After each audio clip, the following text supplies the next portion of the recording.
Welcome back to Cherry Picking, everybody, and good to see you. Firstly, before you watch any further, hit the like, hit the subscribe, hit the bell below, because we've got lots and lots of content coming up for you, not just through the season, but also the off season as well. So we will be keeping ourselves nice and busy. But it wouldn't be a cherry picking if I didn't have the man sat next to me, the one, the only Manny. How you doing, mate? All good, thank you, mate. All good. I sort of knew that we had to come over here as quickly as possible, and I tried to, get back here and do everything I could in time. But you know, Manny proposes, God disposes. There's always going to be some obstacle, but as long as we're here, we've got a lot to talk about. And I tell you what, Yeah. I think first thing on the agenda, we might have to discuss the two games, and you might be pleased with the second result, if not the first one. Yeah, I think two very, very good, solid performances from AFC Bournemouth. But there is certain things as well that I do want to discuss that I've, observed in both games that I think, we could do a little bit better. So let's start off with Aston Villa because against Aston Villa, we came out the blocks very quickly. We had Kirkes on the left hand side, so it was a little bit of a makeshift defence. Um, was you surprised when the lineup was announced by Iriola? You know something?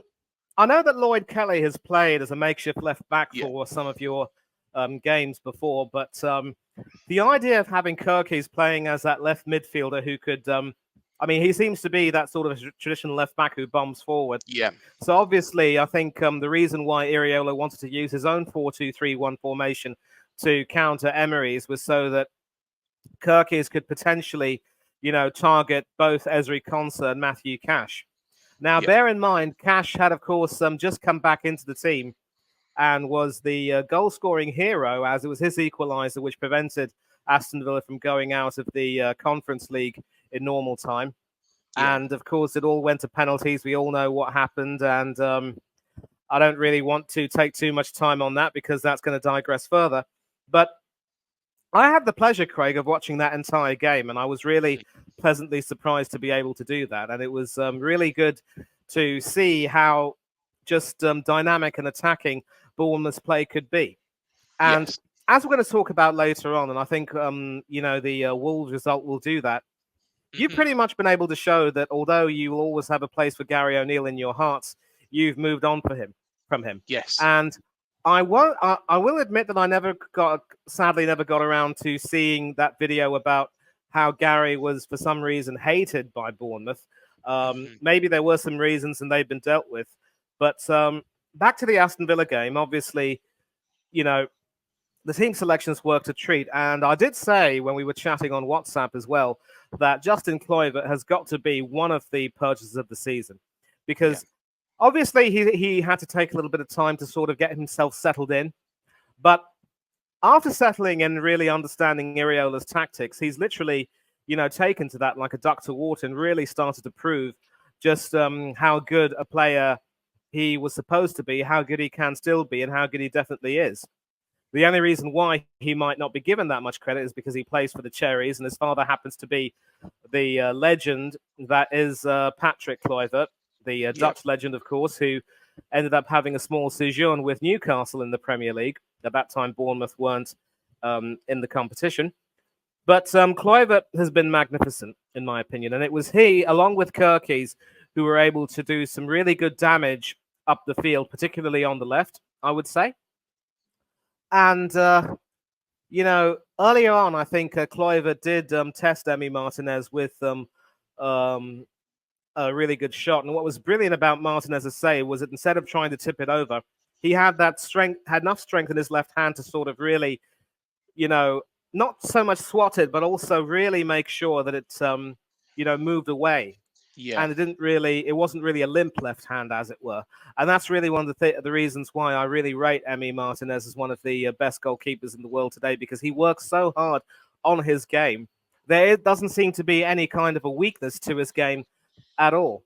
And then not too long afterwards, it was Kirkies who was being a bit of a nuisance down the left, and he won that penalty when Cash went from hero to villain, pun Mhm. intended, and Yes. Yep. conceded that penalty.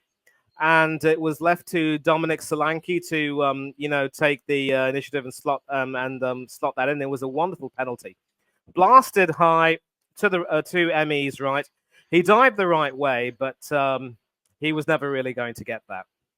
And so Bournemouth were, you know, 1-0 up. But I also remember telling you that Aston Villa showed Yeah. why they're the best counter-attacking team in the league, and some of the passes they were spraying around from the likes of Bailey and Watkins and Morgan Rogers. Of course, you mentioned that he Mhm. was on loan with the Cherries for a period of time, Yep. and Rogers proved to be the nemesis for you lot as he got the equaliser. And so the disappointing thing about Bournemouth, Craig, is that although you were attacking really well, defensively you were starting to show a little bit of weakness. Yeah. And I thought to myself, unless Bournemouth really tighten up, it will only be a matter of time before Villa actually do make their counter-attacking play count. And it sort of proved as Watkins really, turned on the style in the second half, as did Leon Bailey, Musa Diaby, and Rogers as well. And Aston Villa also, to their credit, tightened up. Martinez had to pull out a couple of other saves, including a very impressive save from substitute Enes Unal, Yes. near to the end. I don't know. I don't quite remember whether it was a save and then the ball was cleared off the line by a defender, or whether it was a double save where he had anything to do with that. I might have to check the full highlights again, but you lot showed Iriel and Downey's team showed that they really are capable of giving some teams a run for their money, but a few Yeah. mistakes at the back can be their undoing, and that is something which they're going to have to try and work on. But I think you pretty much summed it up. It was a case of a quality Aston Villa team playing under an elite manager, doing really well, and you pretty much made it clear that they are now in pole position to get that Champions League spot. I take the point, of course, that Spurs do have games in hand, and of course, my lot, Arsenal, are going to be travelling to the Tottenham Stadium to play the North London Derby. Mhm. Um, I mean, Eugen obviously will be in touch with me about possibly doing a preview Yes. maybe tomorrow, I guess. But, it's going to be difficult for them given their run in. And so Villa Mm. can almost sit pretty, except they've also got a Chelsea who are blowing really hot and cold this season. We creamed them 5-0. And this is not, however, the same Chelsea team that beat Aston Villa on their own turf in the FA Cup. So it just goes to show, Craig, that as the entirety of the season throws up some really dodgy and unexpected results. Just when you think, a certain game should be going one way and you're confident enough to make a prediction, the form book and the apple cart are both upset. But I really do like the direction that Bournemouth are taking now under Iriola, and I do still believe that the 50-point landmark is still very much achievable. Yeah. And if you can get that, then that really would be a feather in your cap and a huge improvement. But defensively, you will need to improve, and I think that will segue into the Wolves game, I think. Yeah, most definitely. And to be honest, with our attacking prowess, especially in that first half an hour against Aston Villa, in fact, Richie Neville even reached out to me and said, "Your guys do it, but playing a good game here." He was very, very impressed by the Bournemouth team. Um, we did predict, and I went agreed with him really. And to be honest, it was the scoreline that I had in my head before he even said it. That Villa would come out, winners 2-1. I think I could tell it was always going to be a very, very difficult game. But at the same time, Villa, have just come off the back of that fantastic win against Lille, that on penalties, a lot of game time, but I just felt that they had that little bit of quality. They do seem to be, building up a little bit of momentum towards the end of the season, and I think fair play to it. I think they will get that fourth spot. I think they will get that fourth spot. Had they not taken, a couple of defeats, and were a little bit weaker earlier on, this year, then they could well of being surprise contenders at this point in time for the title. But as it happens, I'm sure they'll be very, very happy with their season. And it's imperative, really, Aston Villa do get that fourth spot. But I was impressed by them. Their attacking was very, very quick. They were very good. You know, Ollie Watkins has to be on that plane. Has to be on that plane. You know, I think, he's an outstanding player, with such a good future. Morgan Rogers, like I said to you, Manny, I think, he's really grown. He spent some time in the championship and he's grown because of that. And then he's gone to Villa and he's really showing what he can do under a great manager like Unai Emery. So Villa have got somebody who is very, very good at the top, and I think they will go places under him. Hopefully they'll win the European Conference League, or whatever we call it. But I think hopefully, fingers crossed, they win that and get that fourth spot because Aston Villa fans have been through a lot, haven't they, really? They dipped down to the Championship. They've had multiple owners. They are a big club. They're you think of the big six and you think of the likes of Arsenal, Spurs, Chelsea, Manchester United, Manchester City, Liverpool. There's nobody in Birmingham who have really taken that mantle. But when you look at them, they are very, very capable of doing that.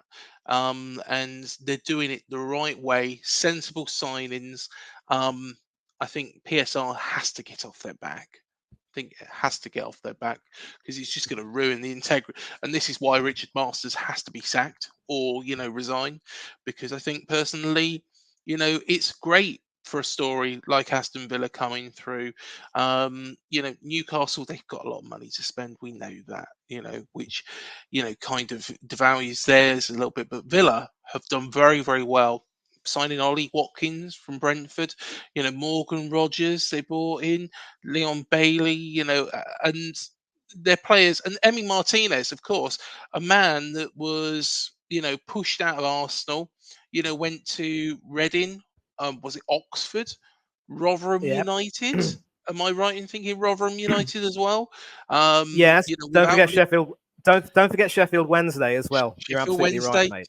yeah. So it's a great story of a club who have taken players very much like ourselves, when we were in the championship, bringing in players and making them better and running with those same players because all of those players could have flopped, but they've done things the right way and full credit to Aston Villa.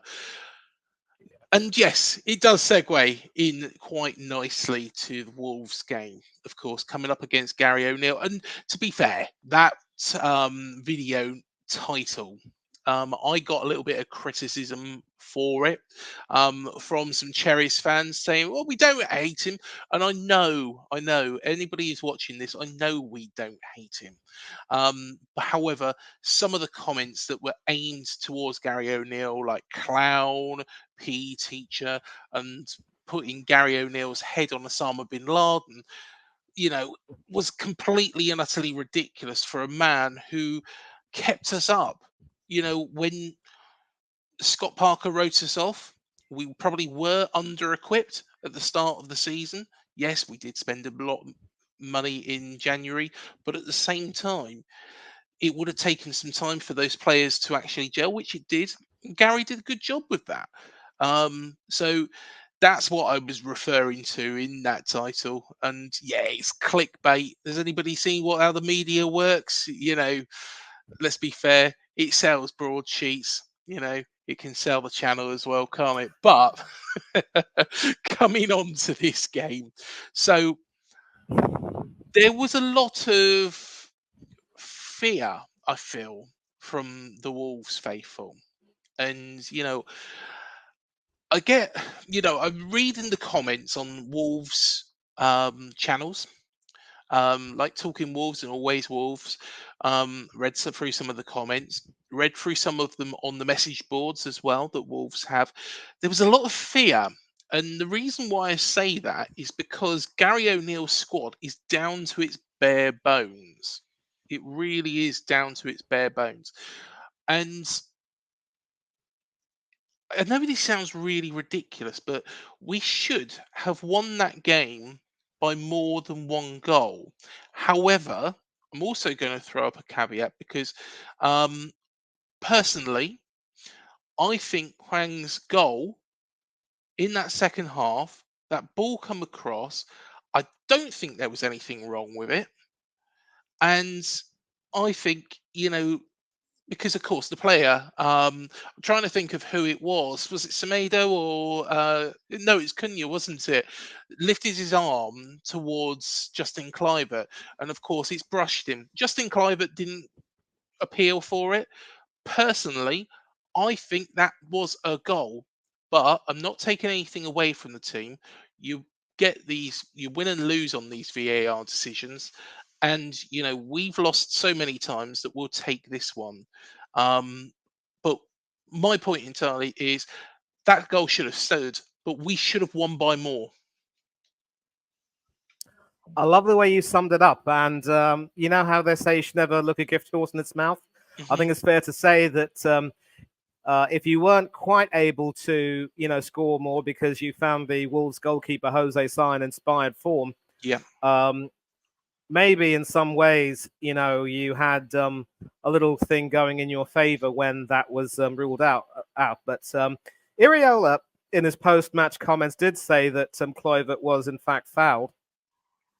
And I think it's fair to say that, Kluivert actually deserves a lot of credit because Yeah. unlike a lot of other players who are only too happy to, just fall down as if they've literally been shot or slapped or what Mm. have you, he showed how tough as nails he was and decided not to, appeal that. But Mhm. again, this is going to go back to our issues with VAR. And obviously, I know that you were fit to be tied with the whole Coventry City United thing in the semi-final, and you basically made it clear that VAR absolutely killed that game. Well, I'm going to give my opinions later, but Yeah. one thing I will say is that whenever VAR gets it right and the officials get it right, we have to take a look and say, you know what, there's nothing that really can be done about it. And as you said, you will take what you can get, and that was that was how it proved.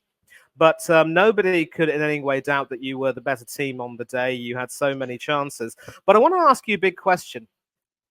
We were speaking about this on many occasions, talking about the form of Morara Neto.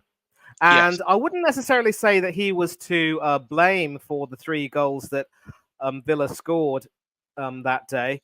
Mhm. He was trying to show that he was willing to come out for um, crosses and corners and, punch them away rather than simply staying rooted to his spot and being a little bit more dominating. But what caught my eye after reading the reports was that Mark Travers, who of course was initially your first choice before Neto came into the picture, was Yeah. brought back in. Now, BBC Sport readers actually made him the man of the match, and I did think he did have 1 or 2 really good saves.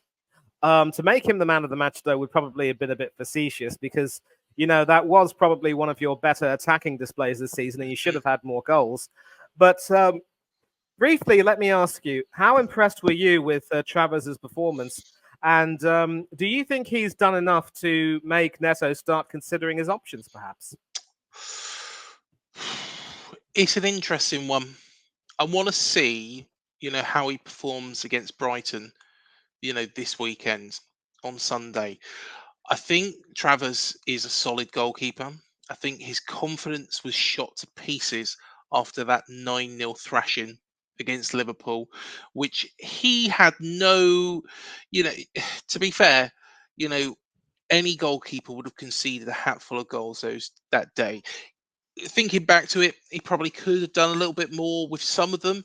But to be fair, when the defense is sitting that deep, he can't be held accountable.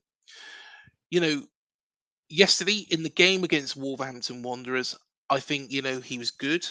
I think that the Huang goal that should have counted, in my honest opinion, I'm not. You know, I am saying, and this is one thing that people don't get about me is that, everybody feels that I should be turning around and saying that should never have counted. Right decision, well done. No, at the end of the day, I personally thought that that was a legitimate goal. I feel that the contact was minimal with Justin Kluivert. There was, and I've seen this as well from a lot of Wolves fans, that there was a push by Justin Kluivert. I think, again, that was very, very minimal. You couldn't have given the free kick to Wolves. You couldn't have, personally, I think it was wrong that VAR, called that off. However, I don't think Travers had, could do much about it. I want to see how he performs, and I think Travers needs to have the goalkeeper's jersey this weekend against Brighton.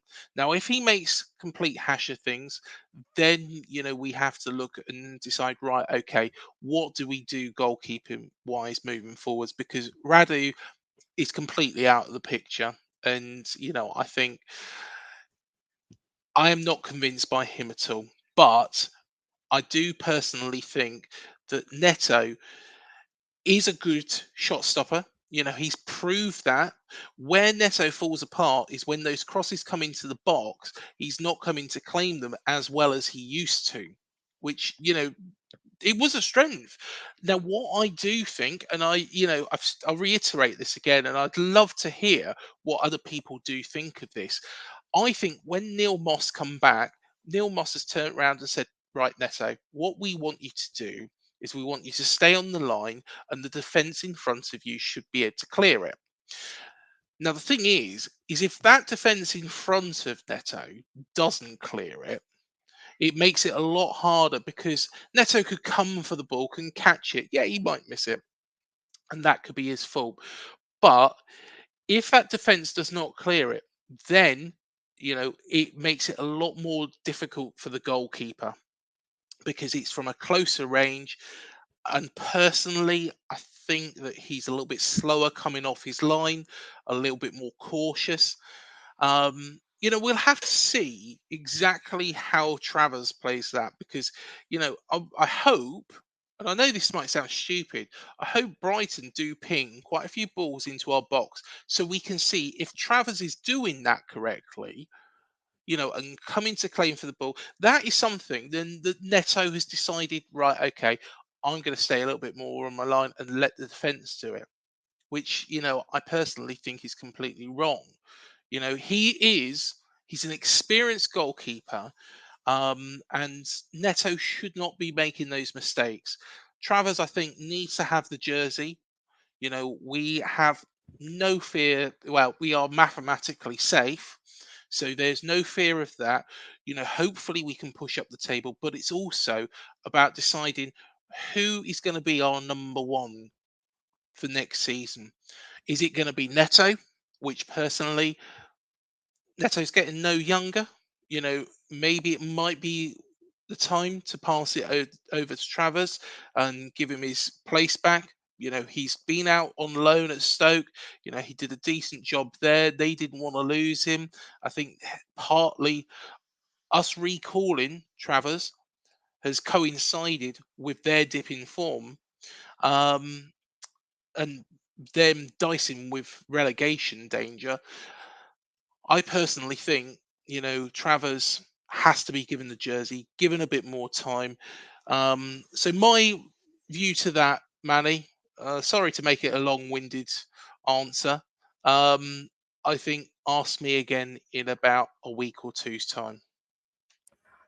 Mate, you do not need to apologize to me for anything. The more long-winded it is, the more in-depth and thoughtful and analytical your answers are. As we go on, we sort of learn to try and become a little bit more, concise, but and Mhm. saying what we want to say. But I think you've nailed it perfectly. And we discussed this actually on a previous episode of Cherry Picking, and you were talking about how Neto has gone from being confident and dominating to becoming a little bit less so. And goalkeeping coaches are supposed to play to their goalkeepers' strengths, and obviously Yeah. they have to work with the managers as well to try and make sure that the tactics they want to use are spot on in that particular regard. I take the example of Emi Martinez, who was always, strong on crosses.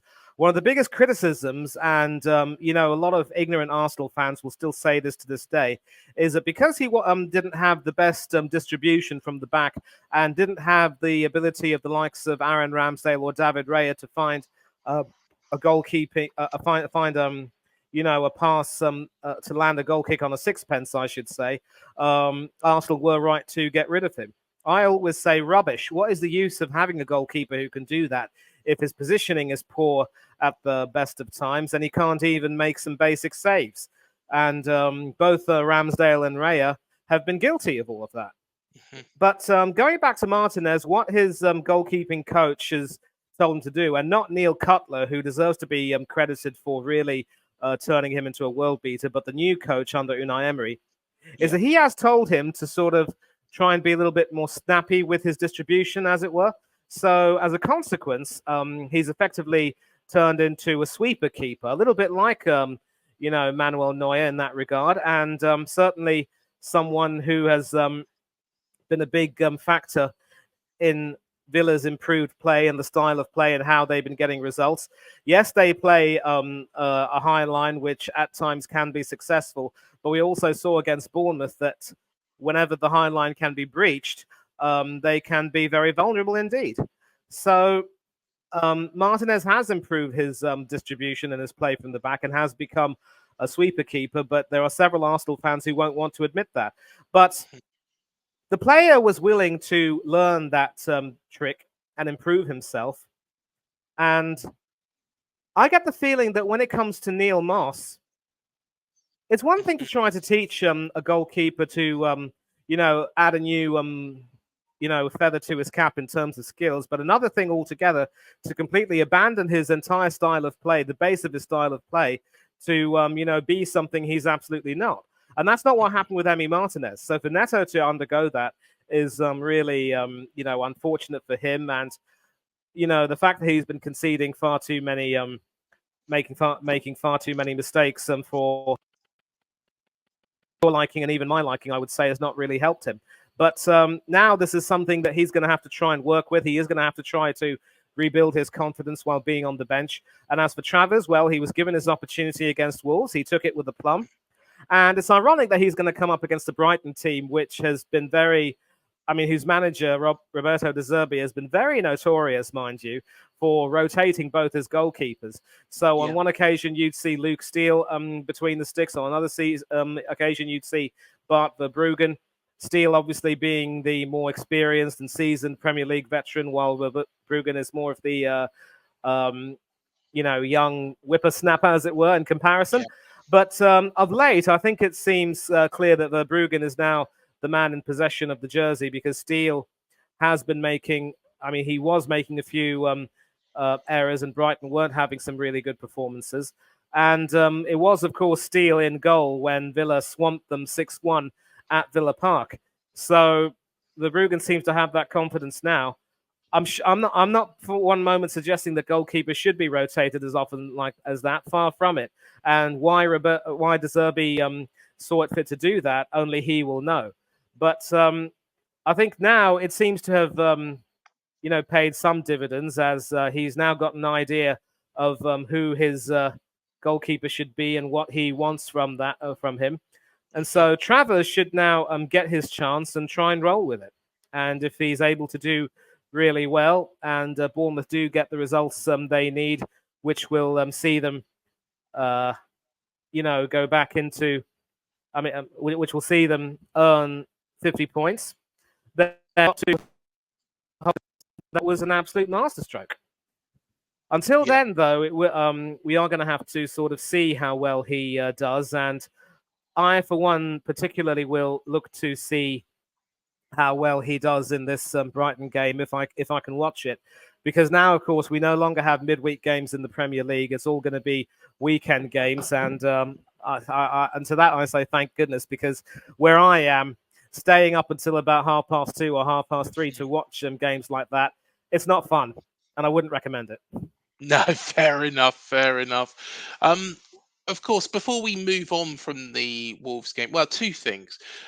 One thing is, of course, is a couple of weeks back we said about Aaron Ramsdale, of course, moving on from Arsenal, and one of the destinations that has been mentioned is a move to Wolverhampton Wanderers. However, after watching that yesterday, I cannot see how Aaron Ramsdale will appreciate being second fiddle to Jose Sarr. So my view now, as well with this, is if Travers can't make the step up, then it might make sense to get Rambo in here. If Travers does make the step up, then there's got to be questions to be held. I personally think, with regards to Neto, he's been disappointing at times this season. He has lost us points. Against Wolves at home when we were desperate to get some points on the board. Make an absolute meal of it. We was 1-0 up against Brighton at the Amex, and his mistake set Brighton on their way to that 3-1 win. So there's a lot that Neto has done wrong and has concerned me. So there's a lot to think about for Andoni Iraola. One thing I did want to also mention, I don't know what your thoughts are on this, because I've been praising Gary O'Neill to the hill, and everybody has probably said, "Oh, he's praising him again." You know, he loves Gary O'Neill, and I think Gary O'Neill is a very very good manager with a very good future in the game, who has got a Wolves team who have plenty of injuries. However, I didn't appreciate some of the comments made before or after that game yesterday. Firstly, the comment about the fifth highest spenders in the Premier League. Now, Gary O'Neill has got plenty of quality on that pitch, and as he will rightly know, we needed to spend a fair bit of money to actually get where we want to go. Um, the second thing was about this long ball thing, and I don't see that. I don't get that. That's not the way we play, and it just seemed a little bit. It felt a little bit sour grapes from Gary, which is a little bit. It's a bit sad. I think Gary will always be a bit frustrated of how it ended here, how he was treated by some of our vocal minority. That's what I want to call them, because at the end of the day, as I've seen on our Facebook group and also other Facebook groups, apart from one guy who decided to get abusive because of the headline, people were right behind Gary O'Neill. People did appreciate the job he did. It was just a couple of silly individuals that knocked him. So, of course, I think he's irked of how it ended here, but I was disappointed myself by some of the comments. What do you feel, Manny? You know, in as much as people can say when they leave a club in not the best circumstances that they're happy and they moved on, there will always be a level of um, I don't want to say bitterness, but some level of Yeah, resentment, as it were. Yeah, that's the right word. Resentment as to yeah, how things have gone. But I do also remember Gary saying that he'd always be grateful to Bournemouth because they gave him the chance to be a manager. And that was, of course, after his return to Dean Court when his team thrashed you lot 4-1. And that was, of course, at the time when Iriola wasn't even able to get a tune out of the boys. In mhm, stark contrast, O'Neill pretty much in some ways showed Bournemouth fans what they were missing in a way, yeah, and it that's sort of the way it kind of proved. And I probably would say, not that I want to defend those fans, but maybe as a means of playing the devil's mhm, advocate, maybe they thought that O'Neill wasn't being gracious enough towards the Cherries in lieu of all of the opportunity that he got, Yeah. and they expect a little bit more. But then when you do get sacked in that manner, there will be a little bit of resentment. But having said that, there was also talk, and we've spoken about this on various podcasts, that one of the reasons why Gary was given his P45 was the the absolute drop off in form after the team secured Yeah. their top flight status. So, I think O'Neill has a little bit of resentment, but in time, it's all going to effectively wash over in a way, I'd like to think, and Yeah. he will also know that in as much as there'll always be a place of Bournemouth in his heart, and the true Bournemouth supporters will see likewise. He's got a job to do now with Wolves, and he has to do that job to the best of his ability.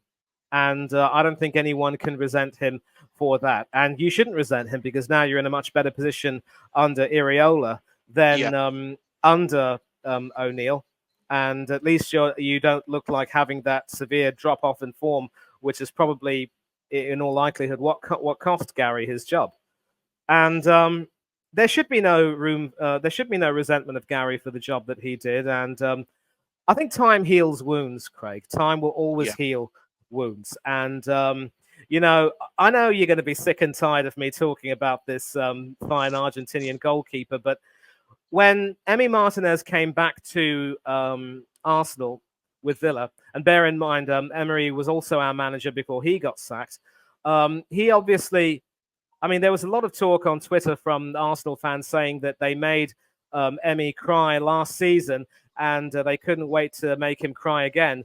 Well, we all know who got the last laugh, and it wasn't Arsenal. But in his press conference after the match, he said, look, I was at Arsenal for the best part of 10 or 11 years. I became a man at the club. I learned English here. I came from Mar del Plata not knowing a word of English, and I became a man at the club. So there is always going to be a place for the club in my heart. And maybe those words will, in time, go some way to smoothing over relations. But I'll tell you what, there were quite a few Arsenal fans who were not really happy with him and accused him of mouthing off to the press about how he was ill-treated. And I think that's absolute nonsense. I don't think he said anything really that other players haven't said when they left their long-time clubs in similar circumstances. So time will heal all wounds, and eventually Bournemouth fans will start to, warm to O'Neill again and really respect him as someone who made a fine contribution to AFC Bournemouth.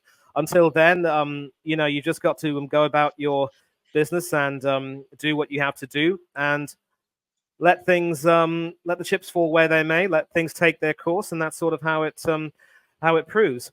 I think he was also a little bit disappointed that they couldn't get the win.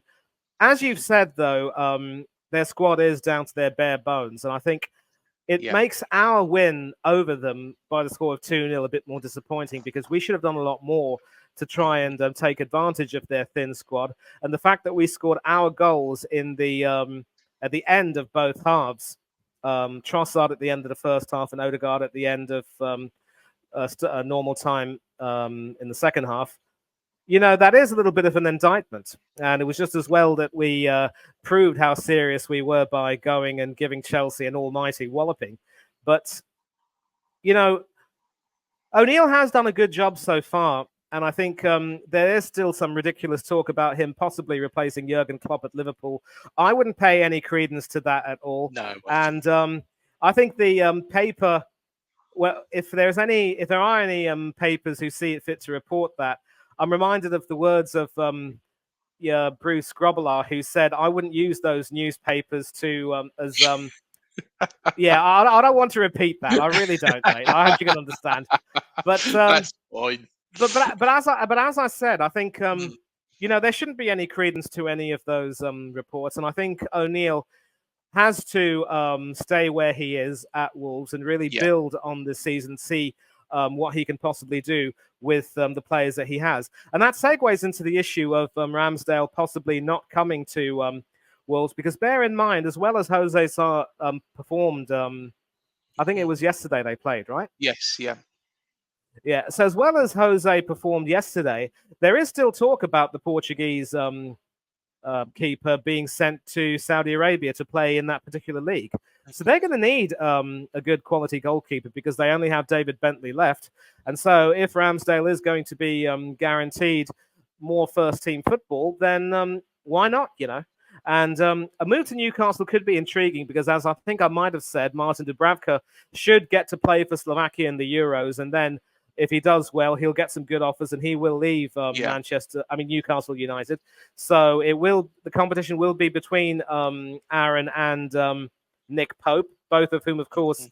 are England internationals. And I know that it might be a difficult situation, given, especially when you consider how Dean Henderson and Sam Johnson were sparring it out at the time, and Henderson was, you know, on the bench and not really feeling happy. But with Johnston now out for the season, Henderson has a chance to, play till the end and try and secure his spot.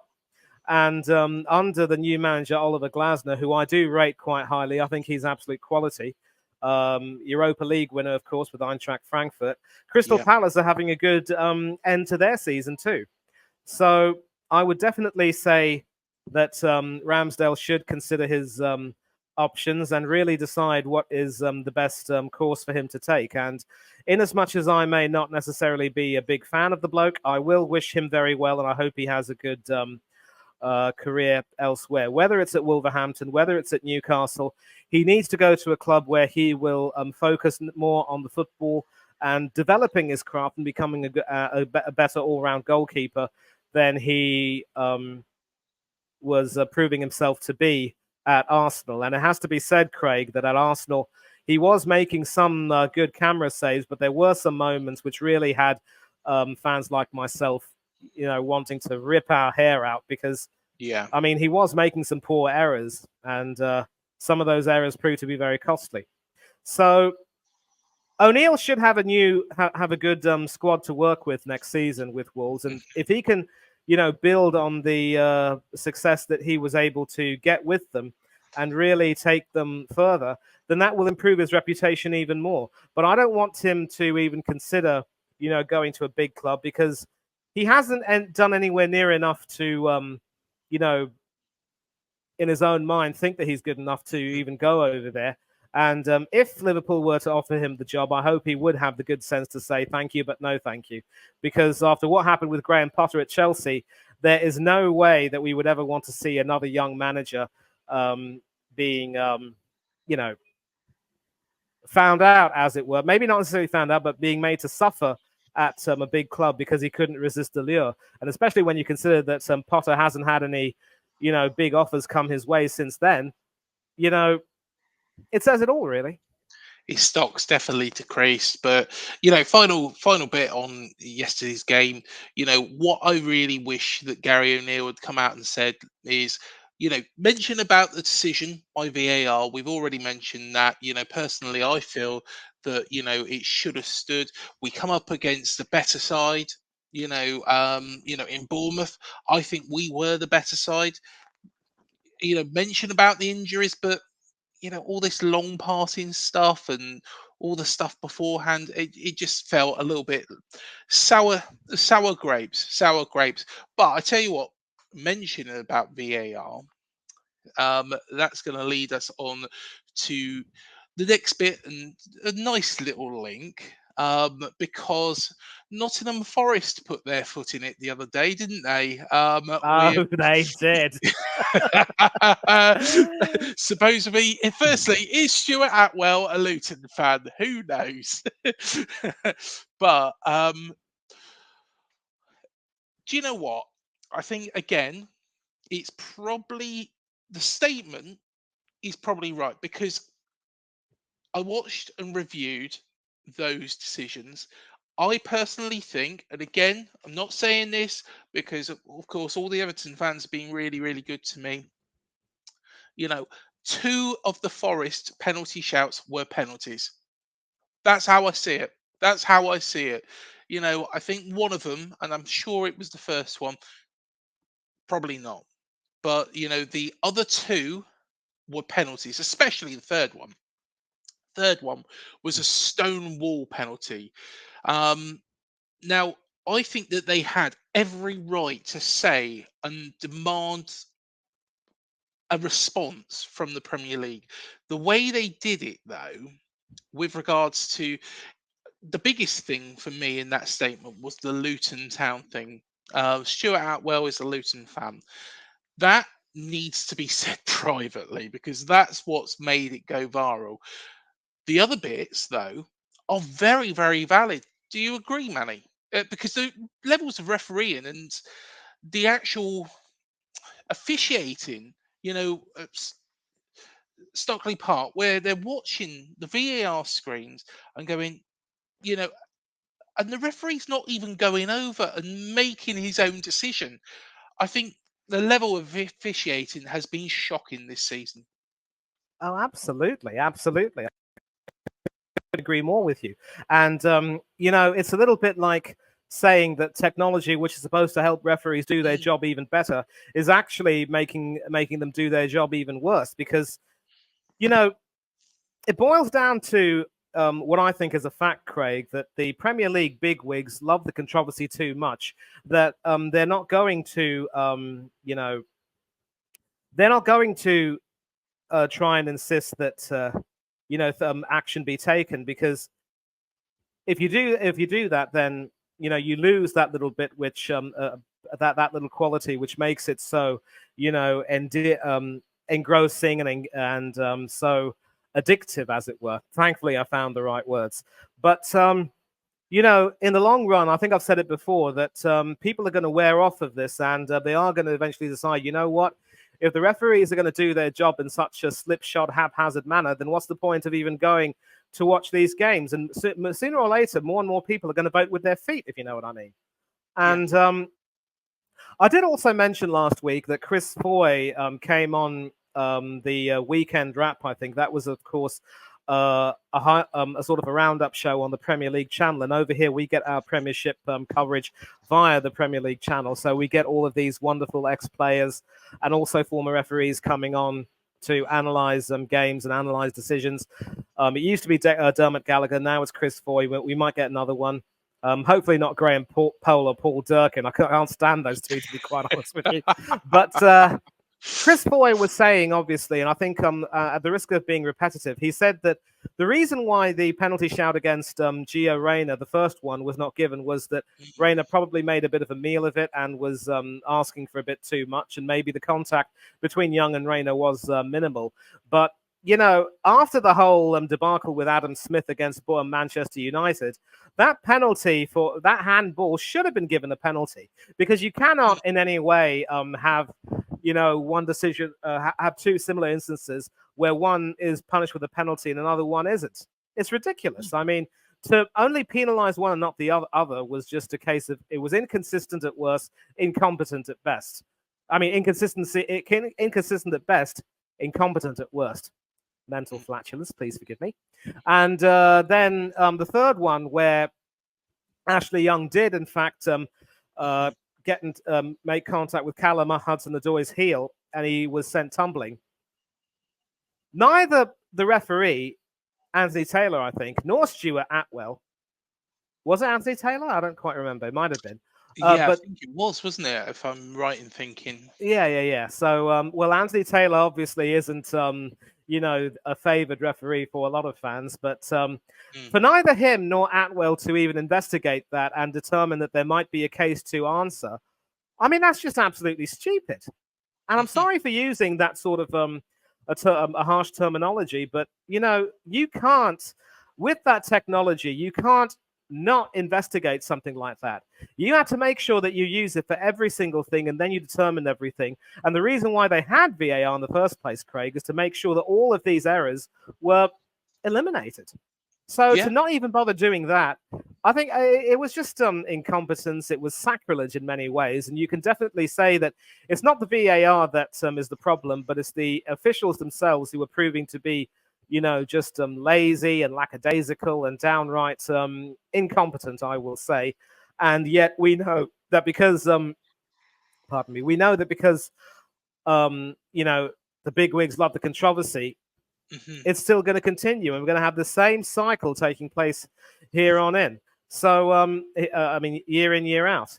So, as far as Nottingham Forest reaction is concerned, I don't mind them making claims about that. But what Yeah. I do mind, obviously, is making a backhanded insinuation that corruption was Mhm. afoot here. And to do that is obviously not really the best way to kind of go about it. And I do believe that there was actually a report saying that the PGMOL wanted to get um, the audio tapes Yes. from that entire game, and that obviously involved the officials and some of the coaches. And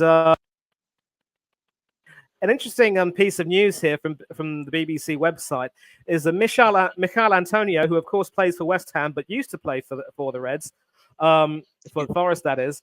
He felt sympathy for them, obviously, and with that defeat at Goodison Park, they were just 1 point above the relegation zone, allowing Mhm. Everton to effectively, secure their safety. And they said that they were considering their options. Antonio said that referee should not be on VAR for that game. The business end of the season, no one in the bottom three should be refereeing any games with any of those teams. They've had bad decisions all season, but it's gotten worse since Forest employed Mark Clattenburg. I honestly feel like referees do not want to give them decisions because they've done that. All three could easily have been a penalty. And of course, Antonio saying that Forest would always have a special place in his heart, having played over there from 2015 to 2016. And you also had Mark Crossley, of course, on your show, and he was talking Yeah. about his time with Brian Clough. We have former Premier League referee Keith Hackett saying that VAR is actually undermining match officials and basically saying that it ought to be working much better, but the whole system now needs to be a lot more transparent. And I'm just trying to look for that particular story. It should be here. Neco Williams also claiming that they should have had 3 blatant penalties. And so this story as well, which was, put out on Monday, was that Forest were offered the chance to listen to that. And they would be offered the chance to privately hear VAR audio from 3 penalty claims in that match. And of course, that day the club had called for the audio between Stuart Atwell and Anthony Taylor, so I was right, to be Yeah. released publicly. And so PGMOL are going to give them an opportunity. Now, Mhm. the biggest issue that I have is that you can litigate all of these decisions until the cows come home. But as we've seen, litigating these decisions and literally and going back and forth and saying that this happened, what resolution does it provide to the clubs that have been victimized? Are they going to get some sort of monetary compensation? Are they going to be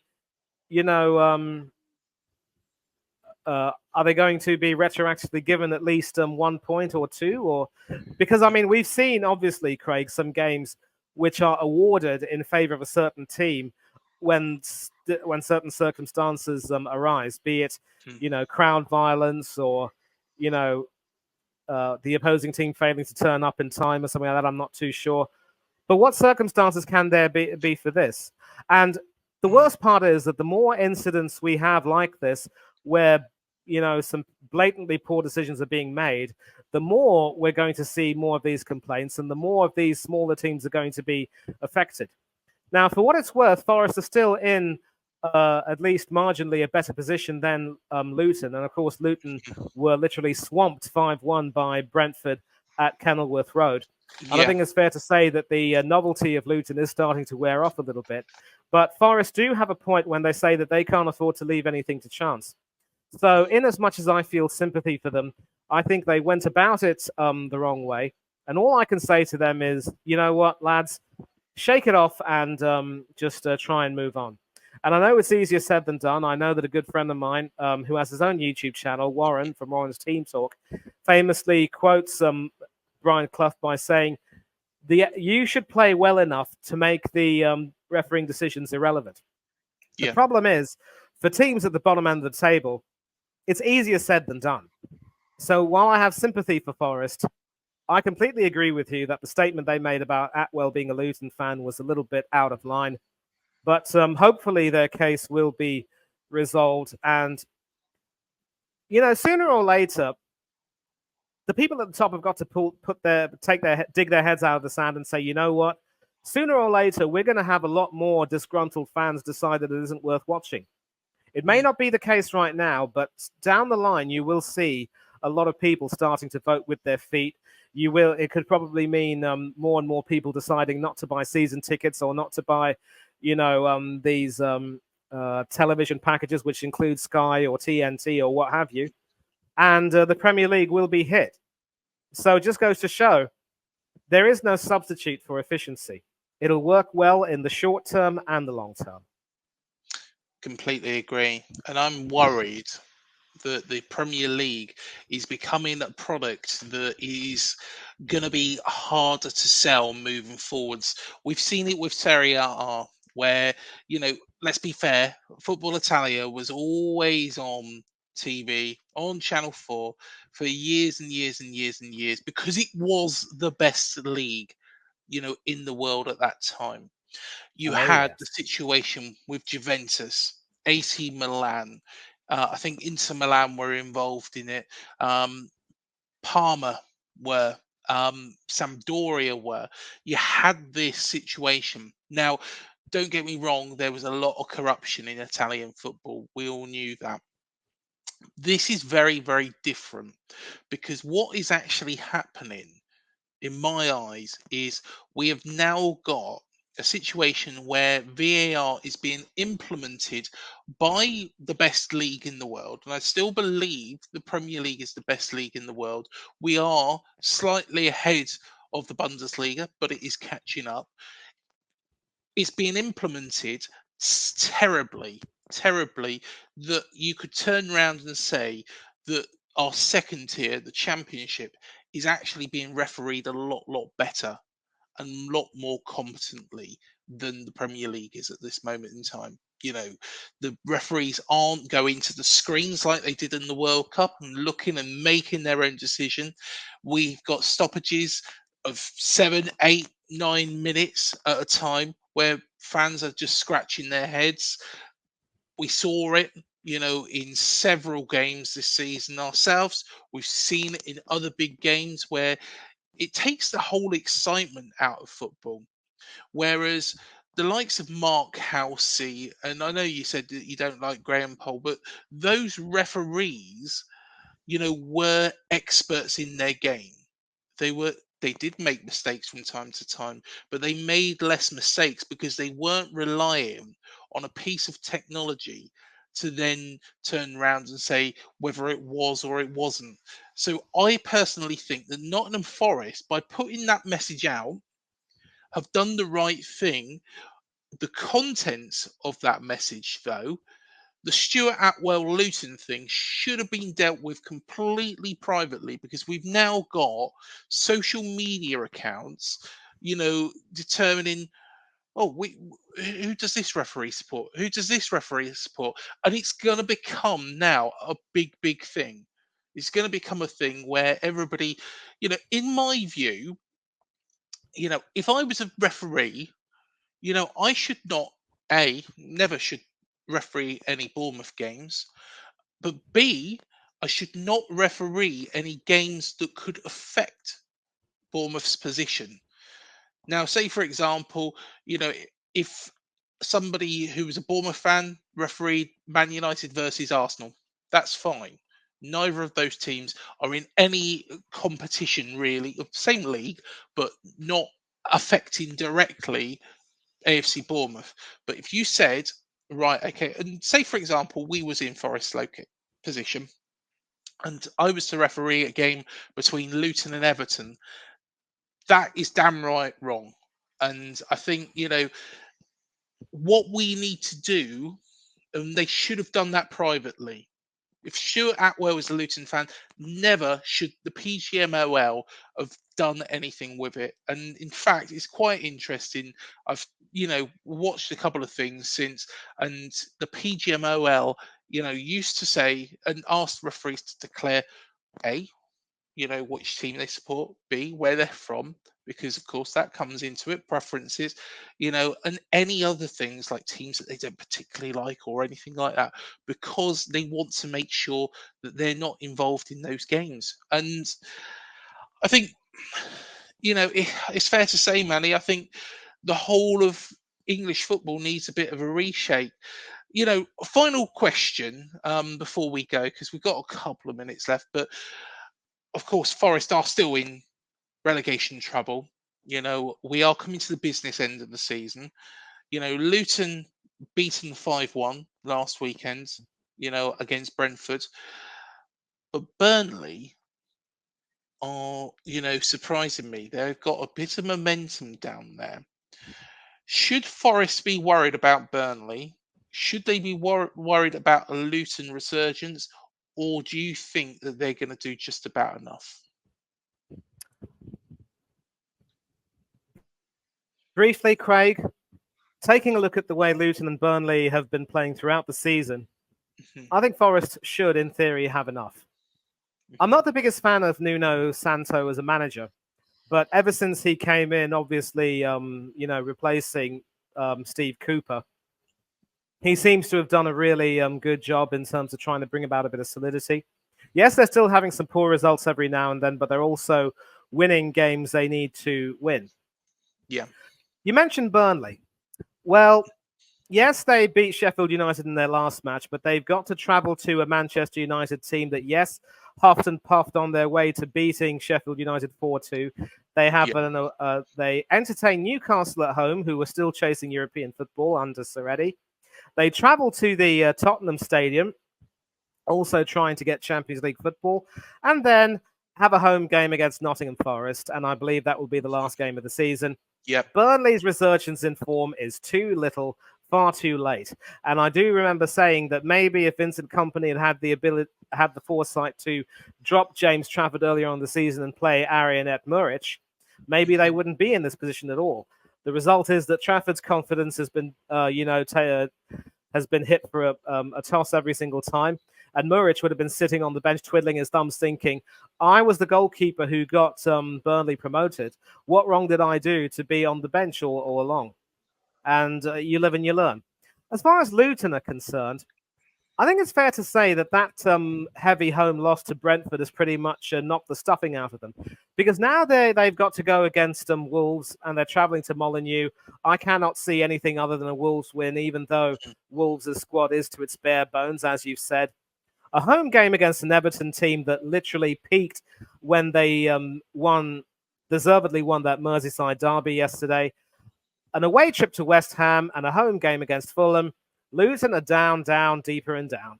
I think Forest should be safe. But the best thing that Forest can do right now is make sure that they win their games and just do what they need to do. And before we wrap up, I also want to say something about the whole controversy regarding referees and their club allegiances. Ideally, no official or referee worth his salt will ever allow his club allegiances to dictate his ability to do a good job. Yeah. Now, let's take the sport of international cricket, for instance, of which I'm a very big fan, as you might very well know. For quite a long time, when England played their 5-day test matches at home, I believe they had one home umpire and one, neutral umpire. So you could say, and it was also that way for other countries around the world. So you could say that they had home advantage in more ways than one. Being played must have neutral umpires, and that's also the same for all international matches too. Now, back in the day, of course, I believe there was an instance when, it was a 1999 ODI World Cup final. The two umpires on the field for that game were already decided. It would be Steve Buckner from the West Indies and Srinivas Venkatraghavan from India. But because the story goes that because Pakistan and Australia were playing in that final, Venkat, as he is well known, didn't want to, umpire that final or officiate that final because he didn't believe that it was appropriate and questions would be asked about his impartiality. So he asked to stand down, and the ICC accepted it. And they made sure that England had some representation in that final, with David Shepherd coming in. Now, there were some people who were critical of that decision, saying Venkat shouldn't have turned down that opportunity, because if the Pakistani umpire, Javed Akhtar, could officiate the group stage game between India and England, which India won, there was no reason why Venkat shouldn't have officiated that World Cup final. And a lot of criticism was put on poor Shep's shoulders because of some... I mean, there were one or two questionable decisions that he made in both the semi-final between Australia and South Africa and the final, and people were saying that he wasn't up to the job, which is really harsh. I mean, if I had to choose between Shep and Venkat, I'd choose Shep every single time, because I thought Shep got more of his decisions right than Venkat did. But the point I'm making here, Craig, is that ideally there should be no question of club allegiances dictating how you do that. And if there is some evidence that comes into play, and if that is found to be true, then those people at the center of it should not be allowed to referee ever again. Full stop. End of story. So again, this falls on the Premier League to make sure that when referees when referees are selected, they take a vow of impartiality. Because here's the thing: there are 20 teams in the Premier League, yeah? And you're obviously not going to have a situation where a referee that supports Bournemouth will be officiating, a game between Bournemouth and another team like, if Southampton were in the Premiership, I could say them, or it could be between Bournemouth and Brighton, or Bournemouth and Wolves, or what have you. But let's say, for example, that, Bournemouth are sort of stuck in a mid-table fight trying to get up into Europe. And there are two teams playing that day who could thwart those ambitions, and you have a Bournemouth fan as referee. It could very well be that it could very well be that maybe those considerations could come into play, but ideally they shouldn't. And there's no way that you can police that. There is no way that you can actually get every single referee to, stand up and declare their club loyalties and decide you're going to referee this game, but you won't be refereeing this game. We're going to put the two of you on field and VAR duty, depending on your allegiances. I mean, if you want to do that, Craig, you're going to have to completely increase the entire pool of referees. And you will have a situation where on a certain game week, several referees won't be having a job to do, and they may be asked to try and referee in lower divisions. So I think just ideally, you should root out this question of, club allegiances, and try and, just try and make sure that referees will be honest and above board. And yet, it does seem to me that club allegiances are playing a little bit of a role, not a very big role per se, but certainly some role. So the best thing to do is, there's a reason why I say the fish rots from the head down. Clean out the entire, the PGMOL, the Referees Association. Let there be a clean sweep of everything, as you've said, and then we start from scratch all over again. I say we need to keep VAR, because you don't want to have a situation like we did back in the day when wrong decisions were made without the benefit of technology. If at least, a lot of people would say that, we didn't have the technology back then to determine whether certain things should have been, certain decisions should have been as that they were meant to be. But now, of course, with VAR, there's no excuse. And so if you aren't able to get them right, then it's down to you and your own incompetence. So in a nutshell, and I know we might need to wrap up, although I think, is there someone coming in? No, there's not. I think someone's playing a little bit of a prank on us. I don't know, but but here's the thing: just get rid of the issues of club allegiances and loyalties and corruption, and make sure that let's say, for example, if a certain referee is approached by a club it's unlikely, but it could be a possibility. If referees are being approached by certain teams to try to influence a match in their favor, it's on the referees to report that to the authorities, and those clubs in question will be punished severely. It's that way in cricket. If as a player you are approached by some shady bloke to try and indulge in match fixing or spot fixing, what have you, you're promised, loads of dosh, some wonderful trinkets or baubles and something's really wonderful, you have to report that to the anti-corruption authorities. No ifs, no buts, no walnuts. And if you don't do that and you're found not to have done that, that's your career gone. So let's take a look at how cricket are doing everything right with regards to the technology and anti-corruption. And let's see football being willing to take a leaf from that book and learn from our summer game. The winter game should learn from the summer game. And I hope that answers your question. Definitely, mate. Definitely. Well, we'll wrap it up there. But everybody, please hit the like, the subscribe, and the bell button below. Of course, it does mean the world to us. Manny, you'll be back next week, won't you? Definitely. No ifs, no buts, no walnuts, as I always say. He's away with words, and he got away with words. But everybody, thank you for joining us, and we'll see you in the next show. Cheers, everyone.